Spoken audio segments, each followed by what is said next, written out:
പിന്നെ സാഹചര്യത്തിൻ്റെ സമ്മർദ്ദം മൂലം എനിക്ക് ഓഫ് എടുക്കേണ്ടി വന്നു. ഓഫ് എടുത്തെന്ന് കരുതി ഞാൻ റൂമിലിരുന്നില്ല കേട്ടോ. ചേട്ടൻ്റെ കൂടെ റാസൽ ഖൈമ ഒന്ന് എക്സ്പ്ലോർ ചെയ്യാൻ വേണ്ടി ഇറങ്ങിയിരിക്കുകയാണ്.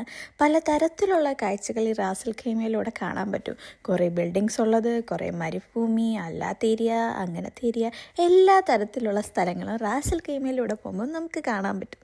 പക്ഷേ ഭയങ്കര പീസ്ഫുൾ ആയിട്ടുള്ളൊരു സ്ഥലമാണ് കേട്ടോ ഈ റാസൽ ഖൈമ എന്ന് പറയുന്നത്. അങ്ങനെ അതിനൊക്കെ ശേഷം നമ്മൾ ഈവനിങ് പുറത്തിറങ്ങിയിട്ടുണ്ട്.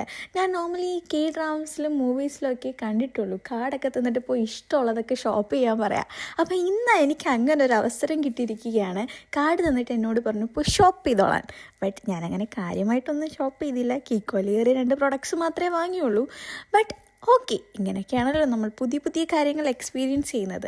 കുറച്ച് മീ ടൈം കിട്ടിയ ഒരു ഏരിയയാണ് ഇത്. അപ്പം ഞാൻ വന്നിരുന്ന് കാമായിട്ട് അവിടെ ഇരുന്ന് ചില്ല് ചെയ്യാണ്. ഇന്നത്തെ ദിവസം അങ്ങനെ പ്രത്യേകിച്ച് കാര്യമായിട്ടൊന്നുമില്ല. പുറത്തൊക്കെ പോയി ചില്ലൊക്കെ ചെയ്തു. നൈസ് ഒരു ഡേ ആയിരുന്നു. അതിനുശേഷം കാർഡ് തന്ന ആളത് കാർഡ് തിരിച്ചു വാങ്ങിക്കാൻ വേണ്ടിയിട്ട് വന്നിട്ടുണ്ട്. അങ്ങനെ നമ്മൾ ഇപ്പോൾ ഇവിടുന്ന് ഇറങ്ങുകയാണ്. ഞാൻ നിങ്ങൾക്ക് ഒരാളെ കാണിച്ചു തരാം. നിങ്ങൾ ഇവരെ കണ്ട് പേടിക്കരുത്. അപ്പം ഇത്രയേ ഉള്ളൂ ഇന്നത്തെ വിശേഷം. ബൈ.